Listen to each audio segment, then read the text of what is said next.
Hey everyone! Today we're diving into chords, one of the most useful things in music theory. To grasp this better, you should know about intervals and scale degrees. If you haven't seen those videos, check them out before diving into this one. But don't worry, I'll do my best to explain everything.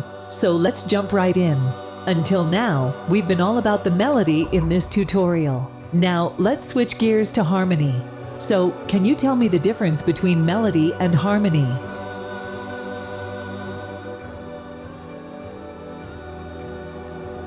Exactly. Simply put, melody is playing notes one at a time, while harmony is playing them at the same time. For example, we have melodic and harmonic. If two notes sound together, it's called harmonic. If the two notes are played one after the other, it's called melodic. But remember, harmony is a big category. It's about blending well with other notes. Since we're talking about playing notes simultaneously, the best example of harmony is a chord, especially the triad. A chord is when you play three or more notes at the same time. A triad is a three-note chord consisting of root, a third, and a fifth.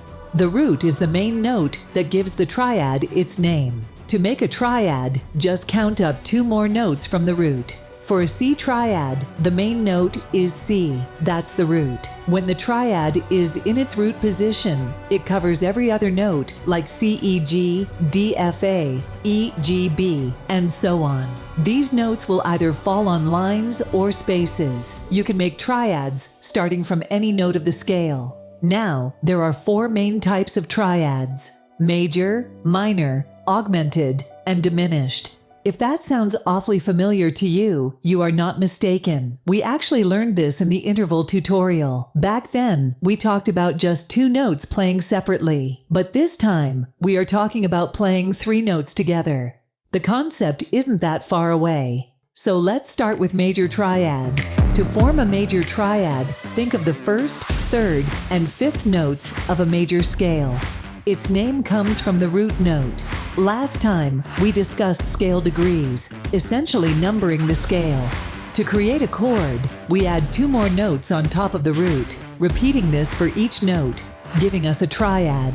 The essential triads in a key rest on the first, fourth, and fifth scale degrees of the major scale. These are called the primary triads, noted by Roman numerals I, 1, IV, 4, and V, 5. They encompass every tone in the major scale. Major chords have a specific interval pattern, and we can interpret this in two different ways. The first way is to see it simply based on the root note, understanding that it consists of the root, major third, and a perfect fifth. The second method involves looking at the distances between each note. The interval between 1 and 3 is a major third, and the interval between 3 and 5 is a minor third. The second method is often the simplest interpretation. To put it in plain terms, the major triad is a major third plus a minor third. In case you recall from earlier videos, I introduced a table explaining major third and minor third intervals. To simplify, we break it down using half steps. A major third is equivalent to 4 half steps, and a minor third is equal to 3 half steps. So, in more straightforward terms, a major triad is made up of 4 half steps plus 3 half steps. Now let's delve into minor triads. Similar to how a major triad is constructed from the first, third, and fifth scale degrees of a major scale, a minor triad is built from the first, third, and fifth scale degrees of a minor scale. Major triads consist of a root, a major third, and a perfect fifth. To build a major triad, add a minor third on top of a major third. In contrast, minor triads consist of a root, a minor third, and a perfect fifth. To create a minor triad, add a major third on top of a minor third. It's interesting to note that any major triad can be transformed into a minor triad by lowering the third by half a step. In the context of a major scale, only triads with the root on the first, fourth, and fifth scale degrees are major triads. Triads with the root on the second, third, and sixth scale degrees are minor triads. Major triads are numbered with uppercase Roman numerals I, minor triads with lowercase Roman numerals. Both major and minor triads can undergo alterations. Major triads can be expanded, augmented, and minor triads can be condensed, diminished. An augmented triad is essentially a larger version of a major triad, achieved by raising the fifth by a half step. To build an augmented triad, add a major third on top of another major third. Conversely, a diminished triad is a smaller version of a minor triad attained by lowering the fifth by a half step. To construct a diminished triad, add a minor third on top of another minor third. This demonstrates how altering the fifth in both major and minor triads leads to augmented and diminished variations, respectively. In summary, major triad, major third plus minor third. Minor triad, minor third plus major third. Augmented triad, both three RDs are major. Diminished triad, both three RDs are minor. Triads and chords can be represented by letters and symbols. Chord letter only M equals sign major, M equals sign minor, plus equals sign augmented, degree equals sign diminished. Now, we know about each of the four types of triads. Let's create a chord example using the familiar C major scale. We'll transform the C major scale into chords and give them names. In the major scale, major triads are built on the first, fourth, and fifth degrees, while minor triads are on the second, third, and sixth degrees. The seventh degree hosts a diminished triad. The importance of first, fourth, and fifth degrees carries into the minor scale as well, known as the primary triads. In a minor key, these triads are identified by Roman numerals Y, IV, and V, encompassing every note in the minor scale. In the harmonic minor triad scale, the I and IV chords are minor. The V chord is major, akin to the major scale, with the G sharpened due to the raised seventh. First and fourth scale degrees host minor triads. Fifth and sixth degrees have major triads. Second and seventh degrees feature diminished triads. Third degree showcases an augmented triad. Let's delve into seventh chords, a four-note variation expanding beyond our usual three-note triads. Up to now, we've mainly explored triads, which are three-note chords. Now, we're introducing a four-note chord known as the dominant seventh chord. In the key of C, the C chord is the I chord or tonic chord. The G chord is the V chord or dominant chord. The dominant seventh chord is constructed on the fifth note, V chord equals sign dominant chord, and derives its name from the interval between its root and the top note, a seventh. For example, in the key of C, a dominant seventh chord is built on the note G. You can also create a dominant seventh chord by adding another minor third to a major chord. In many musical pieces, a V7, dominant seventh chord, is preferred over a V, dominant triad. To form a V7 chord, add a minor seventh above the root of the V triad, or a minor third above the fifth. With four notes, the V7 chord stands apart from the three-note triads. It's common to omit the fifth of the V7 chord, making it as manageable as the I and IV chords. This adjustment allows it to be sung or performed by as few as 3 singers or instrumentalists. When we play chords, it's not practical or interesting to always play them in the regular way. To make chord progressions smoother and easier to play, we can rearrange the order of the notes. These rearranged chords are called inversions. Firstly, if we move the bottom note to the top, we get the first inversion, where the third is now at the bottom. If we move the bottom note to the top again, we get the second inversion, with the fifth at the bottom. Any regular triad can be changed by moving its bottom note, known as the root, to another position. This change is called an inversion, meaning the notes are rearranged. For example, a C triad in its regular form can become a first inversion by moving the root, C, to the top. Even though all the letter names stay the same, the third, E, becomes the bottom note, and the root, C, is now on top. When the notes of a chord are close together within an octave, it's in close position. When the notes are spread out more than an octave, it's in open position. A first inversion triad can be inverted again by moving the lowest note, third, to the top. The resulting second inversion has the fifth G at the bottom, the root C in the middle, and the third E on top. In second inversion, the fifth is always the bottom note, and in both inversions in close position, the root is always the upper note of the interval of a fourth. Inversions are also helpful when arranging music for a group of musicians. For instance, if we have a C chord and want to share it among 40 to 50 musicians with various instruments, inversions are useful. This is because each instrument has its own pitch standard. Rearranging the notes in this way makes it easier to play chords smoothly on instruments like keyboards or fretted instruments. When it comes to indicating which inversion of a chord to use, numbers are incorporated alongside the Roman numeral of that chord. This system, known as figured bass, originated during the Baroque period, 1600 to 1750.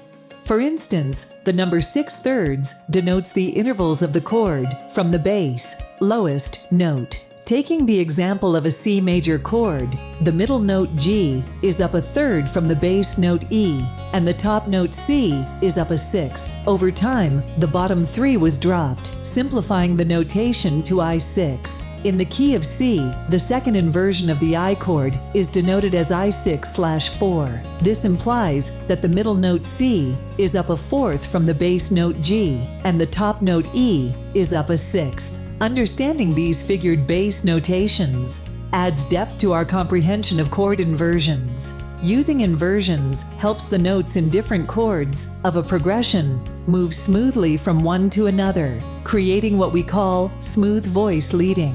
This basically means transitioning from chord progressions in root position to those using inversions. Now, let's consider the V7 chord. As a four-note chord, it can be presented in four different positions: root, first inversion, second inversion, and third inversion, with the seventh at the bottom. In the first, second, and third inversions in close position, the root is always the upper note of the interval of a second. If we encounter chords with 5 or more notes, we refer to them as complex harmony. Here's an example. If you come across something like this, it's better to run away. Let's talk about moving from one chord to another, which is called chord progression. A very common chord sequence used in different types of music, like pop, folk, rock, jazz, and classical, is the I-V-V progression. Another popular chord pattern is I-V2-V7, I. Chords that move from one to another are known as a chord progression. Since the I, IV, and V chords encompass all the notes of the major scale, they can accompany most simple melodies. In many progressions, a V7 chord is substituted for the V chord. When the IV and V, or V7 chords, are in root position, the progression can sound choppy. To enhance playability and achieve a smoother sound, the IV chord is often moved to the second inversion, and the V, or V7 chord, is frequently shifted to the first inversion. In the IV chord, the fifth C is moved down an octave.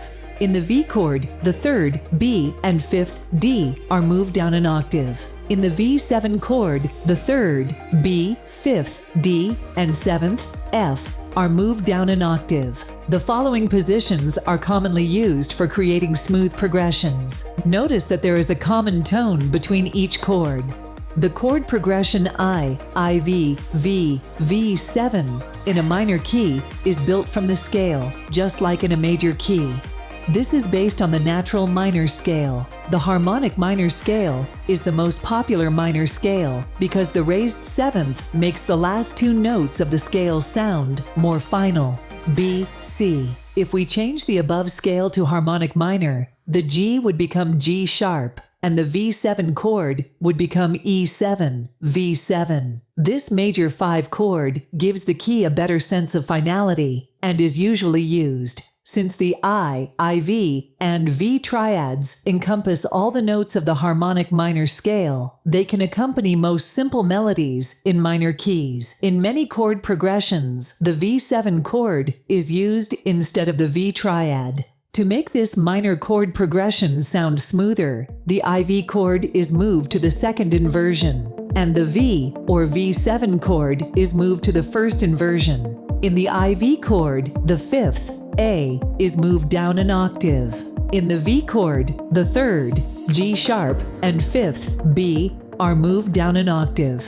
In the V7 chord, the third, G sharp, fifth, E, and seventh, D, are moved down an octave. The following positions are often used for smooth progressions. Notice that there is a common tone between each chord. Remember, when a triad is not in root position, close position, the root is always the upper note of the interval of a fourth. When a V7 chord is not in root position, close position, the root is always the upper note of the interval of a second. Chords are a part of harmony, and when we break them down separately, we get a fancy term called arpeggio, where the chord is played by breaking its notes into individual tones. Here's an example. Now, let's talk about major chords. Major signifies greatness and positivity. Major chords, especially I, IV, V, B8, are considered great. In terms of intervals, we use terms like perfect fourth and perfect fifth. Now, here's a question. Can we create a little song based on these major chords? Since major chords have a positive vibe, can we make a melody out of them? The answer is yes, and we call this process harmonizing a melody. Let me show you an example. In this example, we use chords to create a melody. In measure 1, the notes C, E, G are all found in the C chord, but broken down. In measure 2, the notes A and F are all found in the F chord. In measure 3, the notes D, F, G are all found in the G7 chord. Consider it as V, but with one more note. In measure 6, the notes E and C are found in the C chord. So, the chord progression of the melody is CFG, 7C, or IIVV, 7I. Harmonizing a melody means creating a chord accompaniment for it. Since the I, IV, and V, or V7 chords, contain all the notes of the major scale, many melodies in a major key can be harmonized with just these three chords. To determine the chords to be used, analyze the melody notes. Consult the following chart to see which chord generally goes with each melody note of a major scale. When more than one chord can be chosen, let your ear be the final guide. Here's a C major scale, harmonized, using only the I, IV, and V or V7 chords. When harmonizing with the V7 chord, the fifth is often omitted. Most harmonizations usually begin and end with a I chord, and a V or V7 chord usually precedes the last chord. Just as you added harmony to a previously written melody, you can also compose a melody to a previously written chord progression. Begin by analyzing the chord progression. Write Roman numerals under the chords, then add the chord symbols above the staff. By using chord tones and adding non-harmonic tones, passing and neighboring, to make the melody more interesting, you can compose your unique melody.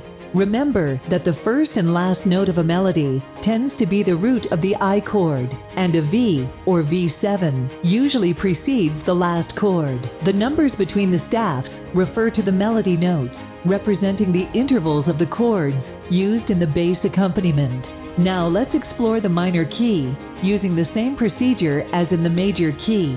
Analyze the melody to see if it outlines a chord you know. As mentioned before, we pointed out that minor presents a challenge. Minor is not bad, but it can be tricky to create a song with it. Here, an interesting concept arises called passing tones and neighboring tones. For now, let's focus on identifying passing tones and neighboring tones, which are notes not members of the chord and are sometimes called non-chord tones. In measure 1, the notes A, C, E are all found in the A minor chord, and the B is a passing tone. In measure 2, the notes D and F are all found in the D minor chord, and the G is a neighboring tone. Now, the difference between a passing tone and a neighboring tone is that a passing tone moves linearly like ABC, while a neighboring tone oscillates like FGF.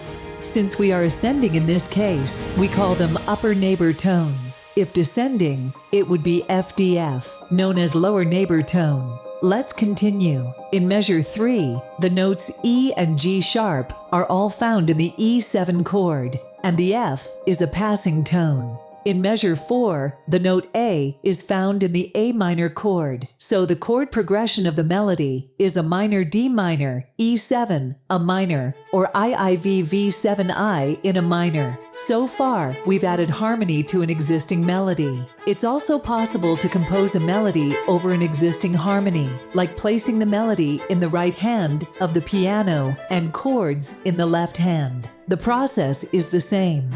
First, think of the notes in the chord, then add passing tones and/or neighboring tones to make the melody more interesting. Harmonizing a melody in a minor key is similar to harmonizing a melody in a major key. Since the I, IV, and V, or V7 chords contain all the notes of the harmonic minor scale, many melodies in a minor key can be harmonized with just these 3 chords. To determine the chords to be used, analyze the melody notes. Consult the following chart to see which chord is generally used with each melody note. When more than one chord can be chosen, let your ear be the final guide. Here's an A harmonic minor scale, raised 7th, harmonized using only the I, IV, and V or V7 chords. Most harmonizations usually begin and end with an I chord, and a V or V7 chord usually precedes the last chord.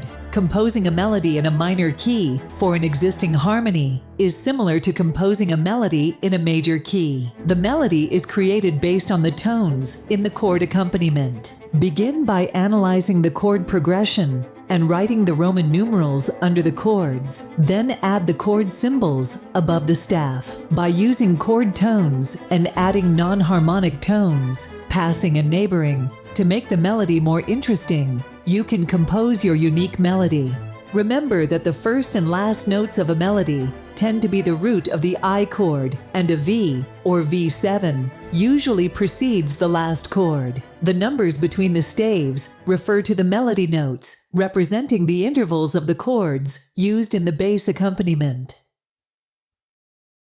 Melody involves playing notes separately, while harmony is about playing notes simultaneously. Now, is there something in between, where notes are played separately but also together? Surprisingly, the answer is yes, there's a middle ground.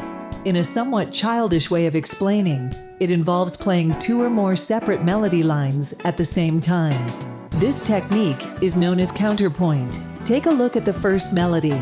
Since the line is written in the bass clef, we can also consider the harmonic implications of the counterpoint line. In measure 1, the line moves in scale-wise steps below the first melody, creating a third plus 2 octaves between the 2 lines. The harmonic implication is a C-E chord on beat 1 and an F chord on beat 3.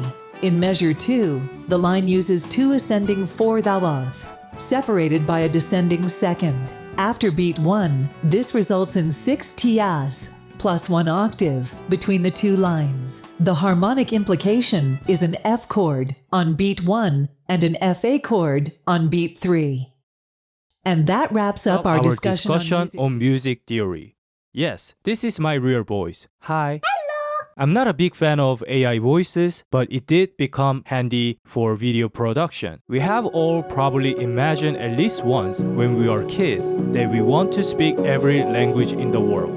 Of course, that's impossible unless you're a genius. But music is a universal language. Regardless of where you were born or how old you are, everyone loves music. As I try to learn music, I decided to study music theory. As I delved into it, I found that music theory was quite disorganized and there were too many difficult words. So I start organizing the topic one at a time as a part of the learning music process. And today is our last day. for music theory. If you watch the entire video, you made my Asian blood. 성공적으로 진행되었다. Thank you for watching this long video, and I will see you next time. Bye bye.